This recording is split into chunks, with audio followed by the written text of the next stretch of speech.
Hotel on the Corner of Bitter and Sweet, Chapter 3, I Am Chinese, year 1942. Young Henry Lee stopped talking to his parents when he was 12 years old. Not because of some silly childhood tantrum, but because they asked him to. That was how it felt, anyway.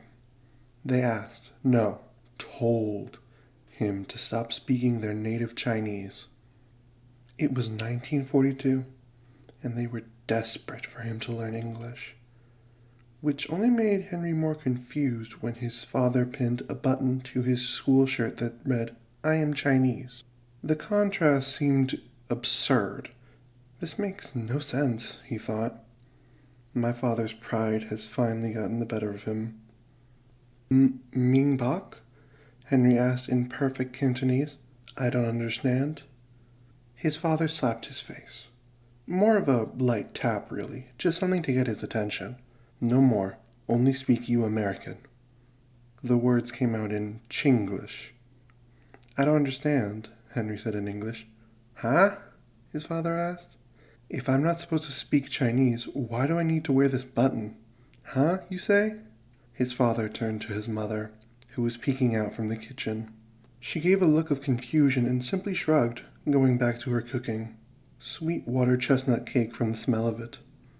His father turned to Henry again, giving him a backhanded wave, shooing him off to school. Since Henry couldn't ask in Cantonese and his parents barely understood English, he dropped the matter, grabbed his lunch and book bag, and headed down the stairs and out into the salty, fishy air of Seattle's Chinatown. The entire city came alive in the morning. Men in fish-stained t-shirts handled crates of rock cod and buckets of geoduck clams, half buried in ice. Henry walked by, listening to the men bark at each other in a Chinese dialect even he didn't understand. He continued west on Jackson Street, past a flower cart and a fortune teller selling lucky lottery numbers, instead of going east in the direction of the Chinese school, which was only 3 blocks from the second-floor apartment he shared with his parents. His morning routine, walking upstream, brought him headlong into dozens of other kids his age, all of them going the opposite way. Bakugui, they shouted, though some just pointed and laughed. It meant white devils, a term usually reserved for Caucasians, and then only if they really deserved the verbal abuse. A few kids took pity on him, though, those being his former classmates and one-time friends. They just called him Casper, after the friendly ghost. At least it wasn't Herman and Catnip. Maybe that's what this is for, Henry thought, looking at the ridiculous button that said, I am Chinese. Thanks, Dad. Why not just put a sign on my back that says, kick me while you're at it? Henry walked faster, finally rounding the corner and heading north. At the halfway point of his walk to school, he always stopped at the arched iron gateway at South King Street, where he gave his lunch to Sheldon, a sax player twice Henry's age who worked the street corner, playing for the tourist pleasures and pocket change. Despite the booming activity at Boeing Field, prosperity didn't seem to reach locals like Sheldon. He was a polished jazz player, whose poverty had less to do with his musical ability and more to do with his color. Henry had liked him immediately. Not because they both were outcasts, although if he really thought about it, that might have had a ring of truth to it. No, he liked him because of his music. Henry didn't know what jazz was. He knew only that it was something his parents didn't listen to, and that made him like it even more. Nice button, young man, said Sheldon, as he was setting out his case for his morning performances. That's a darn good idea, what with Pearl Harbor and all. Henry looked down at the button on his shirt. He had already forgotten it. My father's idea, he mumbled. His father hated the Japanese. Not because they sank the USS Arizona. He hated them because they'd been bombing Chongqing non-stop for the last 4 years.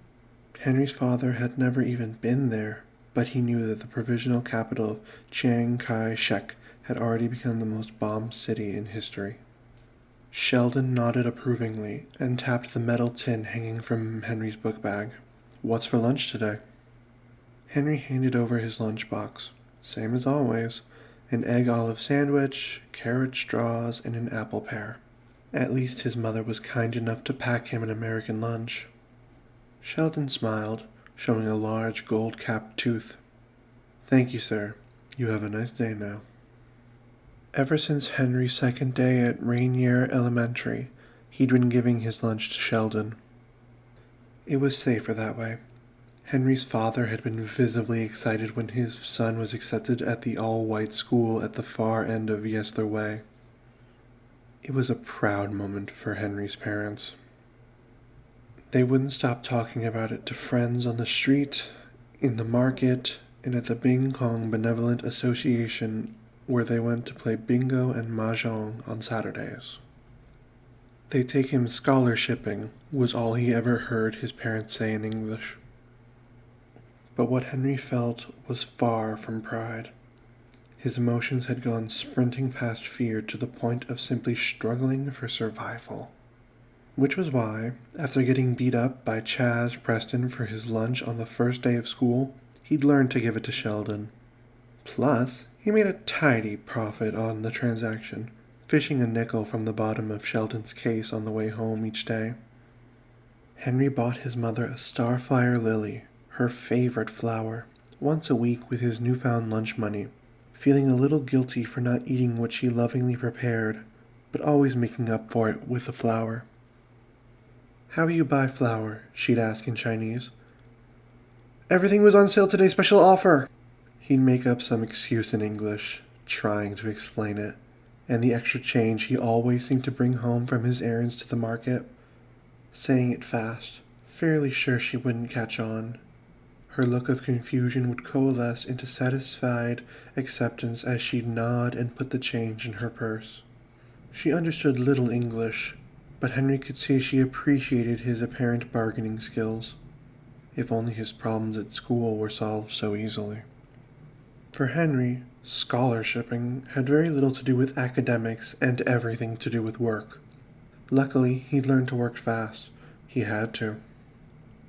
Especially on his assignments right before lunch, since he was always dismissed 10 minutes early, just long enough to find his way to the cafeteria, where he'd don a starched white apron that covered his knees and serve lunch to the other kids.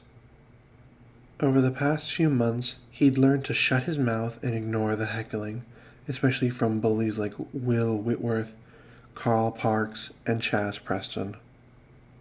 And Mrs. Beatty, the lunch lady, who wasn't much help either.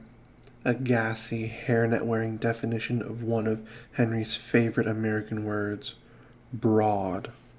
She cooked by hand, literally, measuring everything in her dirty, wrinkled mitts.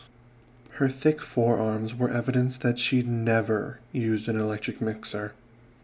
But, like a kennel dog that refuses to do its business in the same place it sleeps, she never ate her own handiwork. Instead, she always brought her lunch. As soon as Henry laced up his apron, she'd doff her hairnet and vanish with her lunch pail and a pack of Lucky Strikes. Scholarshipping in the cafeteria meant Henry never made it out to recess. After the last kid had finished, he'd eat some canned peaches in the storage room, alone, surrounded by towering stockpiles of tomato sauce and fruit cocktail.